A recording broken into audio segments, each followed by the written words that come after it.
Hi guys, I'm Shmi and we're at the 2016 Geneva Motor Show where we are on the McLaren stand. Now McLaren have introduced a new member to the Sports Series, which is the 570GT that you can see over there. We will head over there shortly and take a look at that new car. We've also got the 675LT Spider that you can just about see through here, and carbon body panels now for the McLaren P1. So it's pretty busy here, so it's going to be quite hard to get around and show you everything. We've got a couple of other cars as well, 650S Spider, the 570S from the Sports Series of course, and the 650S GT3 at the back.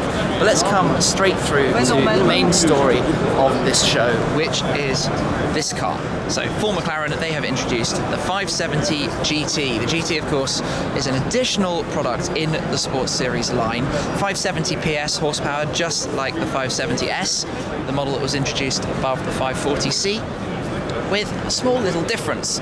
This car is targeted more at grand touring, so GT there is a little bit more luggage space that comes in the form of that hatch you can see at the rear. We'll head round and see that shortly. It has a slightly slower steering rack, 2% difference. It has new tyre compound for the tyres that are a little bit quieter, and generally more leather, slightly more refined finish. So it's £11,000 more expensive list price versus the 570S, up from £143,000 to £154,000. It also has doesn't have ceramic brakes, or rather it has the traditional steel brakes. But let's take a look at this rear hatch. Now this is inspired very much, if you think of sort of the Jaguar E-Type style. It's a hatch that opens up different ways depending on the region the car is ordered. You can see inside it's got a nice sort of quilted kind of finish, leather finish with breakers to stop luggage moving around. It adds 220 litres of luggage space in the back, so it takes the total up to 350 litres. Of course, that's a pretty decent sort of amount of luggage, especially for what is a rear mid-engine supercar. Maintains all the sort of visual carbon fibre effect and looks. The performance is only a tad behind the coupe. It only loses, the 570S coupe, it loses just 0.2 seconds in a 62 mile per hour sprint, and it'll still get you the best part of 200 at the top end. Let's take a quick sneak peek at the inside while we're here.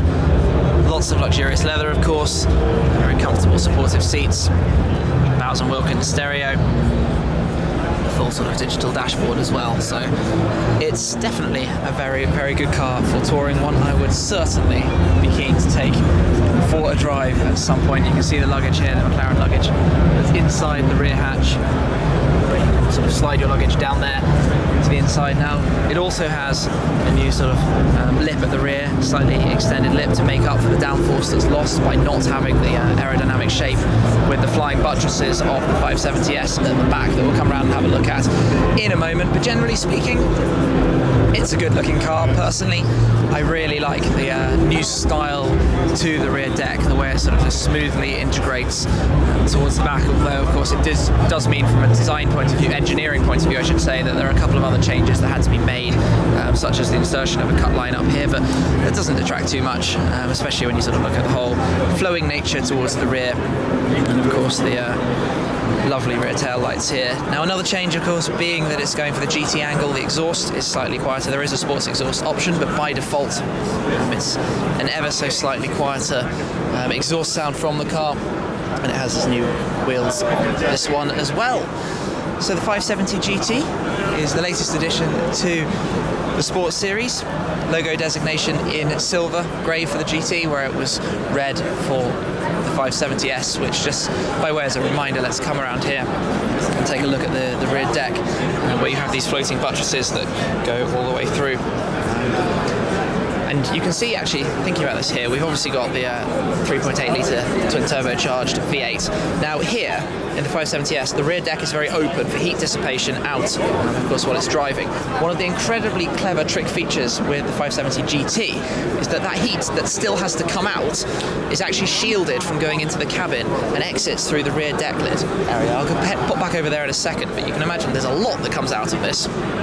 But it's been very, very cleverly managed by the engineers. So if I just come back round here and show you this at the rear. The heat exits now is all through this area on the rear deck lid. Everything reworked to make that possible. So that is the 570GT, McLaren's big story for this motor show. Let's take a look at what else we have got here. We'll come straight over then to the 675 LT Spider. Now, I have seen the LT Spider before because I attended the launch event in Woking at the McLaren factory, of course as a customer with one on order, a specification that I'm going to reveal on my channel in the not too distant future, but this is the first time being able to point a camera at it and show you in a little bit more detail. This car in particular is a very MSO'd example, McLaren Special Operations, who are also responsible for that we're going to get to shortly. So it's a bespoke colour, it has the MSO carbon fibre louvres on the front wings, which is a sort of £12,000 option, and then if we take a look at the inside, there's a lot going on in here that's very bespoke as well. And I should also mention the carbon fibre tonneau cover and roof, but the roof is of course folded down.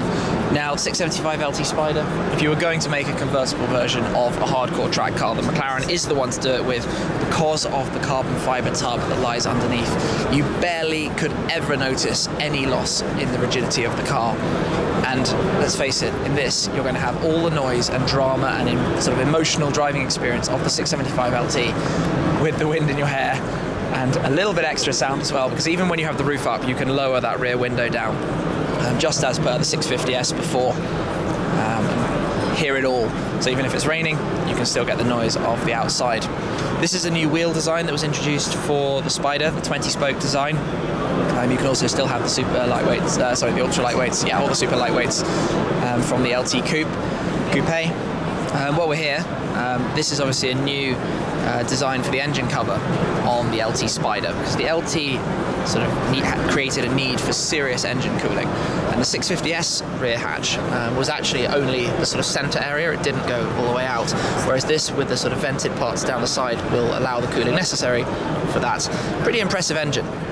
And we've also got a very cool view here in the form of the gold heat shield around the exhaust. This is, of course, reminiscent to the McLaren F1.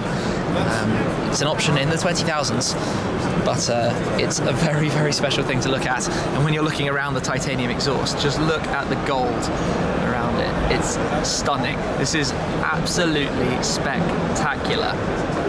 Beautiful, beautiful place to be looking. So, I would be lying if I didn't say that I was very, very excited for my 675 LT Spider, which is a funny one because the 675 LT Coupe is already so much fun. I'm certainly getting some MSO inspiration for my specification, but this is going to be open top motoring at its absolute best. And I like the carbon fibre here around the rear of the cabin.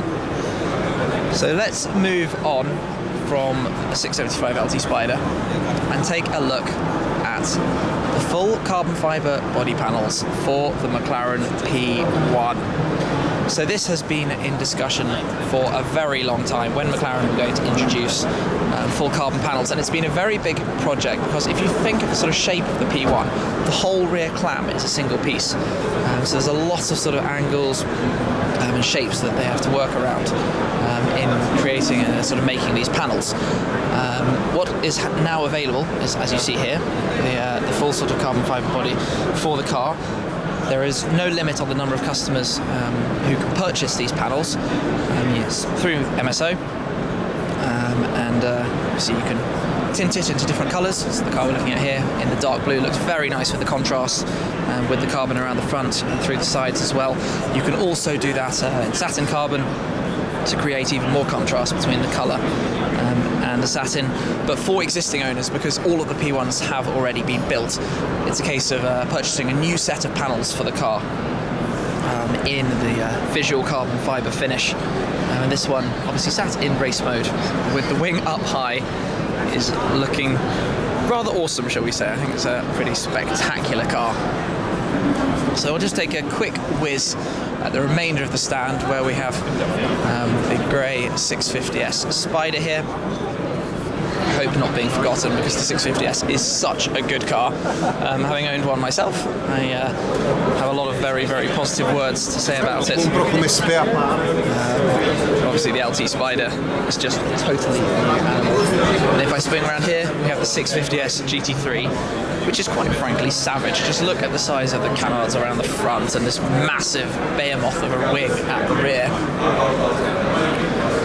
It's a monstrous, monstrous car. Oh, that's quite cool to see some of McLaren's trophies there, but we'll just come through towards this back room where we've got another 570 GT in, I suppose, what's the launch colour, the teal kind of sea green. Which, have another look at the rear cabin area. Take a look in here in more detail how this works. There's the brake there to stop the luggage sliding through towards the drivers, and of course from up here as well. But you can easily fit some decent sized luggage there in the rear hatch, which just lowers down just like so. Clicks in. There's a release inside, of course, to open it up. In fact, let's just have a look at the interior of this car as well while we're here. Oh, there's a 570 GT black right there in the centre. Surrey, England, where the factory is in Woking. Of course, if you didn't already know, by the way, the 570 GT has the carbon fibre side, tub and side sills, but with this much, much lower entry, which I can tell you from my test drive in the car. Around Portugal and the Portimao circuit makes entry and exit significantly easier, and they also have soft close on the doors, so you can drop it gently and it pulls it in and puts the window up. So that's a very, very nice looking car, especially in this colour. I'm pretty sure if I was going for one, that would be my colour of choice. It looks very, very nice in there. So that is a whistle-stop tour of the McLaren stand here, the newest launch, the 570 GT, and also taking a look at the 675 LT Spider and that Carbon P1. But I'm going to wrap it up there. Thank you very much for watching. Make sure you are, of course, subscribed to the Geneva 50 channel for more from this year's Geneva Motor Show, and plenty more with these cars in the future, including in not too long the unveil of my specification for my one of those. So I will catch up with you again very soon. Thanks for watching. Cheers. Okay, so here we go, P1 time. Got the lift system up already, that's going to make it easy to get. If Porsche offered me a GT3 RS, I would not take a second to think about buying one. Let's jump in.